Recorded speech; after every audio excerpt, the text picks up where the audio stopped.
حماد روہیلا صاحب کیسے دیکھتے ہیں آپ یہ پاکستان مخالف ٹویٹ کو؟ جیسے جیسے موسمی درجہ حرارت بڑھ رہا ہے ایسے لگ رہا ہے کہ سیاسی درجہ حرارت بھی بڑھ رہا ہے. کوئی بھی فری کین پیچھے ہوتے دکھائی نہیں دے رہے بلکہ آگے بڑھتے دکھائی دے رہے ہیں, غصے میں دکھائی دے رہے ہیں. پی ٹی آئی کا غصہ بظاہر مجھے لگتا ہے کہ اسٹیبلشمنٹ سے یہ نہیں ہے کہ انہوں نے ان کو نقصان پہنچایا ہے پی ٹی آئی کو یا گرایا ہے ان کی حکومت کو. مجھے لگتا ہے کہ پی ٹی آئی کا غصہ یہ ہے کہ پی ٹی آئی کے ہوتے ہوئے کوئی اور پی ٹی آئی کو کیسے نقصان پہنچا سکتا ہے. یہ متنازع ٹویٹ بھی جو آیا ہے یہ مجھے لگتا ہے اسی قسم کی اسٹریٹجی کا حصہ ہے جہاں پر پی ٹی آئی اپنے آپ کو خود نقصان پہنچانا چاہتی ہے. اس کے بارے میں بہت بات ہو رہی ہے, کس نے کیا ہے, کہاں سے کیا ہے, اس کی ایک پولیٹیکل ہسٹری بھی ہے. احتشام صاحب نے, لغاری صاحب نے بہت خوبصورتی سے اس کی طرف اشارہ بھی کیا. میں اس پہ زیادہ نہیں جاؤں گا. میں اس وقت ٹویٹ کی کانٹینٹ کے اوپر بھی زیادہ بات نہیں کرتا کہ کیا وہ کوئی اوفینس بنتا ہے یا نہیں بنتا.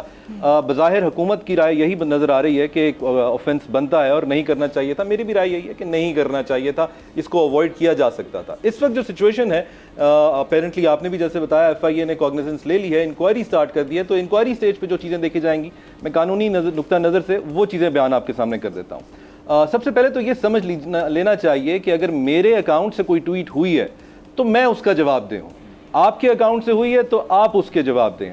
عمران خان صاحب کے کیس میں ایک چیز مختلف ایسے آ سکتی ہے کہ وہ یہ کہہ سکتے ہیں کہ کیونکہ میں قید میں ہوں اور میری پہنچ میں کوئی انٹرنیٹ ڈیوائس نہیں ہے اپیرنٹلی, لہٰذا میں نے یہ ٹویٹ نہیں کی. اگر اس بات کو درست تسلیم کیا جائے تو یہ دیکھا جائے گا کہ انہوں نے جب سے وہ قید میں ہیں کیا تب سے وہ ٹویٹر ہینڈل استعمال کیا جا رہا ہے. اگر کیا جا رہا ہے تو کیا انہوں نے ان کی مرضی سے ہو رہا ہے, وہ اس کے خلاف کسی ٹویٹ کے خلاف, یا کبھی انہوں نے کوئی کمپلین کی ہے کہ یہ ہینڈل میری مرضی کے بغیر استعمال ہو رہا ہے, میں نہیں جانتا کون استعمال کر رہا ہے. ڈسون نہیں کیا کبھی کسی ٹویٹ کو, سر بالکل صحیح فرما رہے ہیں, ڈسون نہیں کیا.